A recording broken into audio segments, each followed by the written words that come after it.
Does Moringa live up to the hype? Check out this video to find out.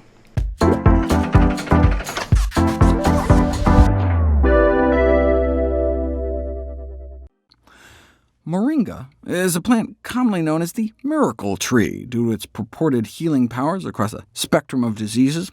If miracle isn't hyperbolic enough for you, on the internet it's also known as God's gift to man. Is Moringa a miracle or just a mirage? The enthusiasm for the health benefits of Moringa is in dire contrast with the scarcity of strong experimental and clinical evidence supporting the claims. Fortunately, the chasm is slowly being filled. There's been a surge in scientific publications on Moringa. In the last 10 years, the number of articles is closer to 1,000. But what got my attention was the presence of glucosinolates, compounds that boost our liver's detoxifying enzymes. I thought they were only found in cruciferous vegetables like cabbage, broccoli, kale, collards, and cauliflower, but no. It turns out they're also found in the Moringa family, with potency comparable to broccoli. That's exciting, but why not just eat broccoli rather than mail-ordering some exotic Moringa powder? Is there anything special about Moringa? It's been described as the most nutritious tree yet discovered. How much is that saying, though? I mean, who eats trees? Supposedly, Moringa contains higher amounts of nutrients than most conventional sources, 10 times the vitamin A of carrots, 12 times the vitamin C of oranges, 17 times more calcium than milk, 15 times more potassium than bananas, 25 times more iron than spinach, and 9 times more protein than yogurt. First of all, even if all this were true, this is for 100 grams of dry Moringa leaf. That's like 14 tablespoons, almost a whole cup of leaf powder. Researchers have had trouble getting people to even eat 20 grams, and so anything more would likely result in an excessively unpleasant taste due to the bitterness of the leaves. And secondly, the nutritional claims in these papers are quote-unquote adapted from Fugly, which evidently is just some lay publication. If you go to the USDA nutrient database, though, and enter a more doable dose, like the amount you might get in a smoothie, about 1 tablespoon for instance, a serving of Moringa powder has as much vitamin A as a quarter of 1 baby carrot, and as much vitamin C as 1/100th of an orange. So an orange has as much vitamin C as 100 tablespoons of Moringa.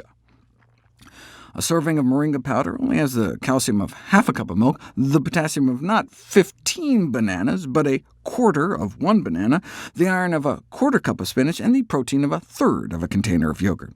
So yeah, it may be nutritious, but not off the charts, and certainly not what's commonly touted.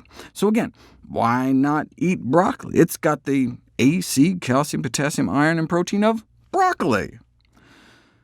Moringa does seem to have anti-cancer activity in a petri dish against cell lines of breast cancer, lung cancer, skin cancer, and fibrosarcoma, while tending to leave normal cells relatively alone, but there hasn't been any clinical studies. Well, what's the point in finding out that Moringa enhances the sexual performance of stressed rats? What are you supposed to do with that? Studies like this one, though, started to make things a little interesting.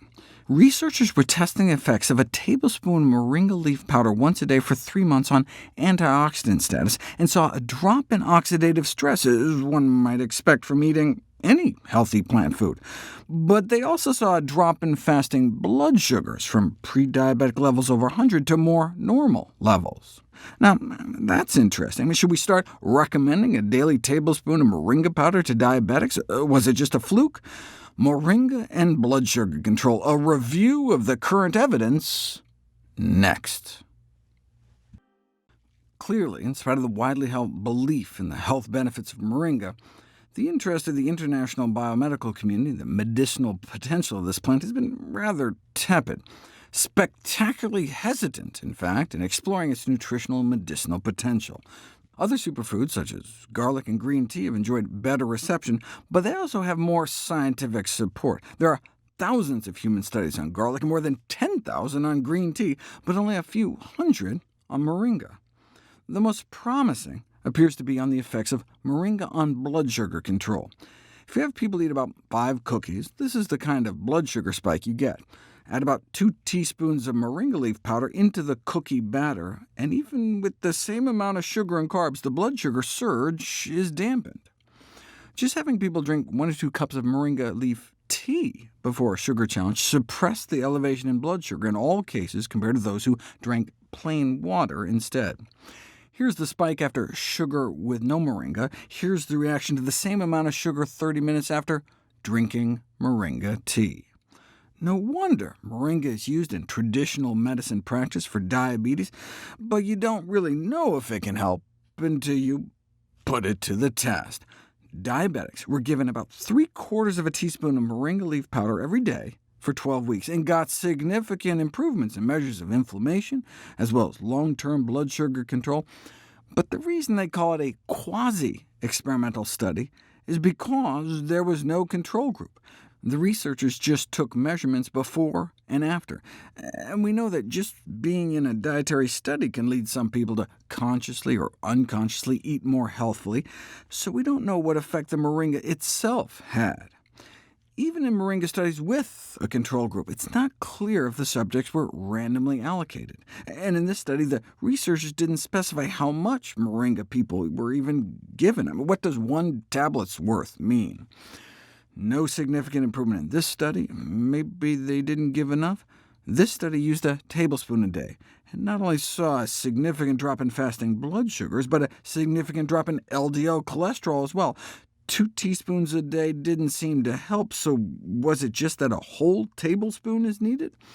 Apparently not, since finally a randomized, placebo-controlled study using a tablespoon of moringa a day failed to show any benefit on blood sugar control in type 2 diabetics.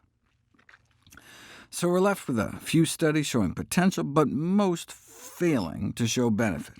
Why not just give moringa a try to see for yourself? That's a legitimate course of action in the face of conflicting data when we're talking about safe, simple, side effect-free solutions. But is moringa safe?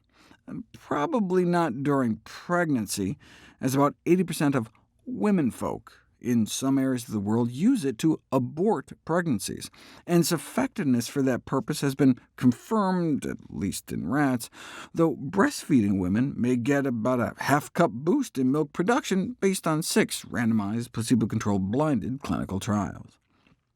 Just because moringa has long been used in folk medicine traditions in no way proves that the plant is safe to consume.